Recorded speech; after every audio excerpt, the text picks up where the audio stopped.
The two remaining guys are going to go into their respective pots.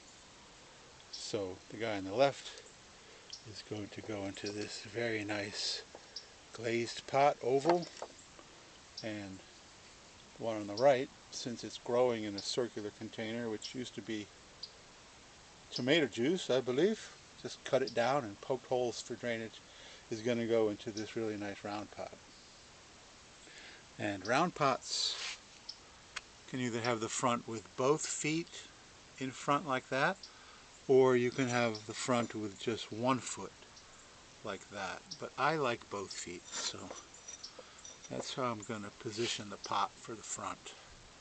And this is just a really pretty little pot right here. Very interesting glaze. And for this one I've put macrame screen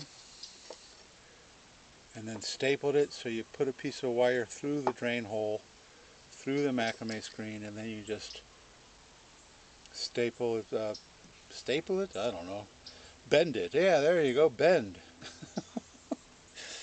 Bend the wire to hold that into place.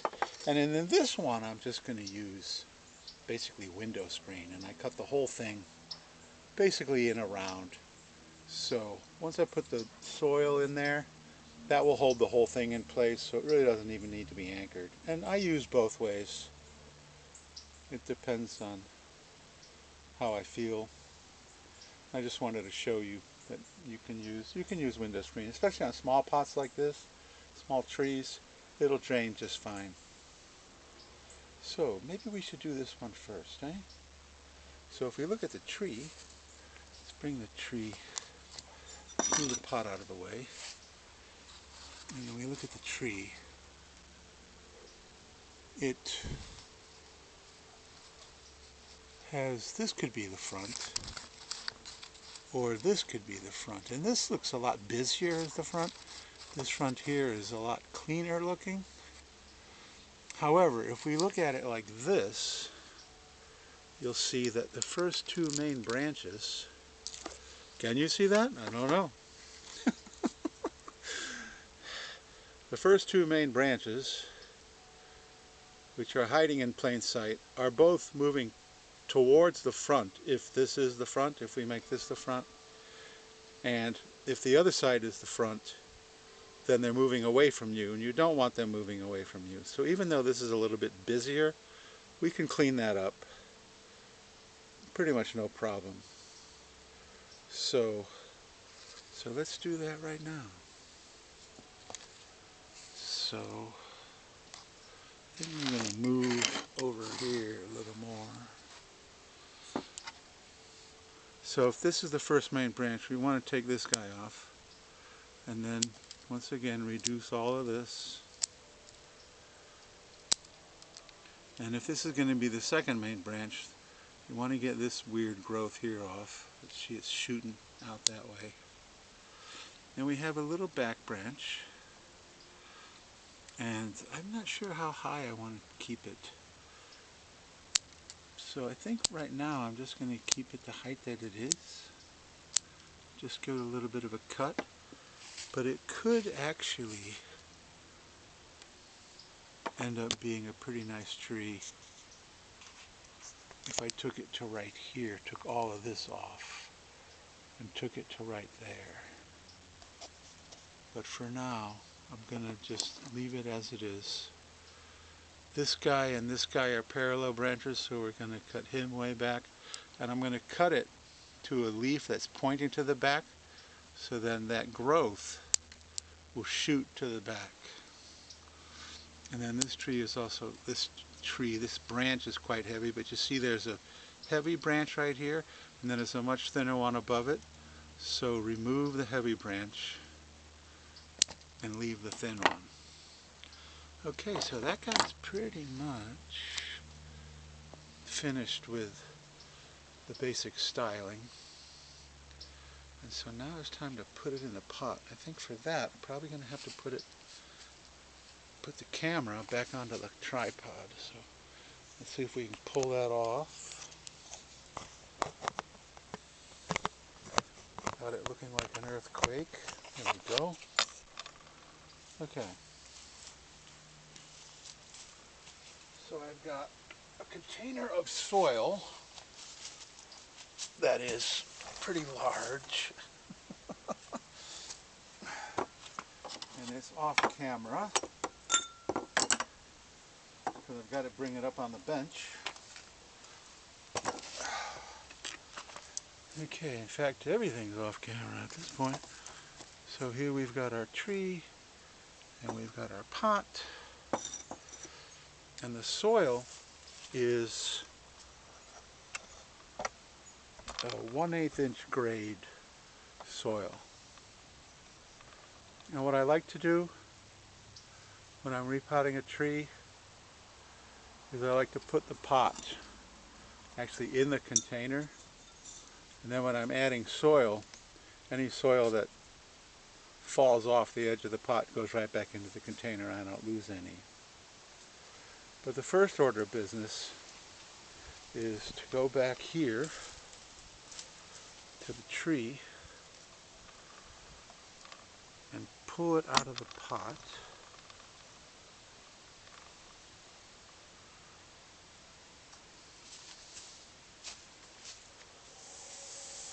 And this is just a landscape mix. Oh, look at that. Because the pot has this weird hump in it, the roots are like that too. Pretty interesting. But it'll work. It'll work. And now I'm going to remove most of this soil to the best of my ability.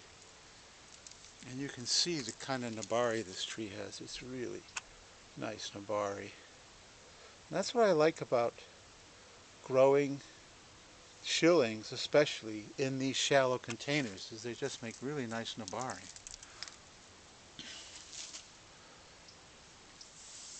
So, pull most of that stuff off of there. Doesn't look like there's any circling roots. And I'm not going to take all this ambient soil off. I find that's really not that necessary. So that looks pretty good. We can see through it. So now, let's see what it looks like in the pot. Look at that, it fits just perfect. Absolutely perfect. And since it's a round pot, and this isn't really a bunjin tree, but it's going to be just fine pretty much in the middle of the pot. So now that it's got this cavity, I'm going to add some soil and mound it up. And take my tree and squish it in there.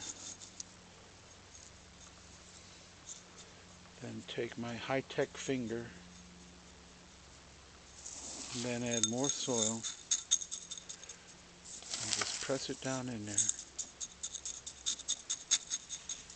And this soil is a very rocky mix. It's a mixture of Chattahoochee and turface and some lava. And you want your bonsai soil to drain very well. That's the single biggest factor when you're making bonsai soil or buying good bonsai soil, is it must drain. Okay, that looks pretty good. Gonna water them in, probably off camera. So now let's take a look at him. Okay, not bad. So I'm going to put this guy down and on to the next. So we have this guy here. I think I'm just going to work right here. Put the tripod back down. Is it going to work? Where'd it go?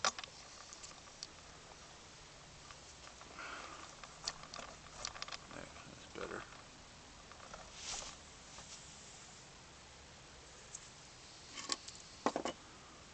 So, if we look at this tree, let's bring it a little farther forward. It's got some really nice motion up into here. And I think Once again, if we look at it this way, you see how it's all moving that way? So this is the front here, for sure. And we've got this branch here coming right towards us, so we're going to take it off completely. And then this can be the first main branch right here, and I'm going to cut it to there, and then cut it to there. And so even though it doesn't come straight out of the trunk, it can still be the first main branch, and we could probably use some wire to get it down a little more. Then we've got a couple little pieces of busyness in the back, so we'll get those off like that. And then you want your branches to emanate out of the curve of the trunk. So we've got this little tiny guy here, and we've got this larger one here that could be the second main branch. But for one thing, this is almost parallel to this guy, and this one is up, come on, cut. This one is up where the trunk takes a curve. On the inside of a curve, you don't normally want branches because they just don't grow like that in nature. And we have a lower back branch that's probably not in a perfect spot, but I'm just going to leave it for now. For some reason my clippers don't want to cut. And then I'm going to cut this guy away. Cut! I command you. Okay. And then we've got another branch here that really is shooting in too much towards us. And this guy here. Don't know why. So all of a sudden my cutters just decided to boycott.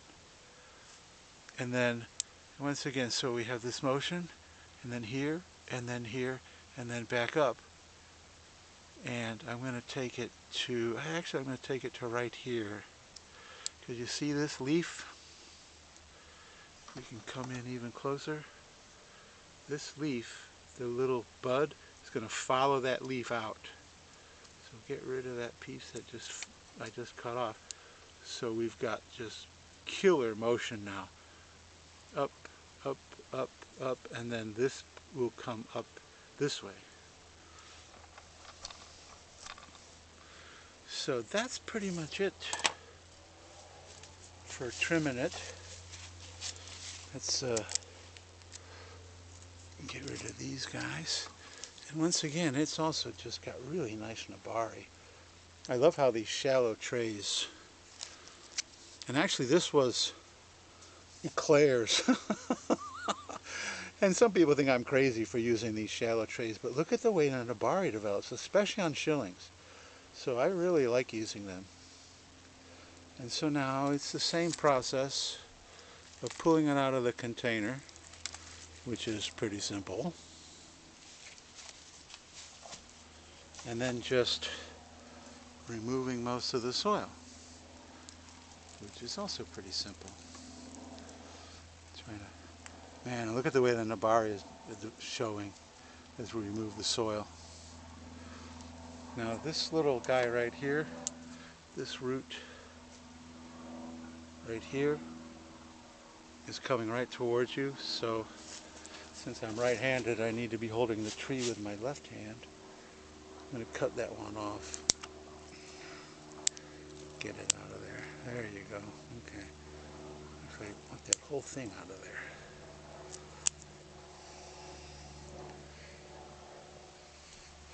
Cut this guy a little more. Okay, and now we have the same process that we're going to put the pot. I'm coming. Put the pot, and you see there's just nice white healthy roots on the bottom. And put that guy right in there. Add a little bit of soil. Just a little. And then, oh yeah, that's just going to be a nice tree. My camera went berserk. And while we were off camera, I chose to wire the first two branches down. Well, this guy doesn't really look that much down. It's funny how the camera changes everything. Anyway, so I still need to add some soil to this guy. And that's just a matter of adding soil. Wow, what a concept. And I do not make a mound of soil when I'm first repotting a tree. Because if you make a giant mound of soil where, you know, the soil's way up here, it's just going to wash away in a heavy rain, or if you use a little bit heavier spray of water. So I don't make a mound other than what the tree does. And now this tree will make a mound all by itself. But this is also just going to be really nice tree. I don't know, maybe I should, let me try to do it this way, like that. Just don't drop the damn thing. There you go. So that's number 4. So I think I'm going to take some still photographs of these and add them to the end of this video.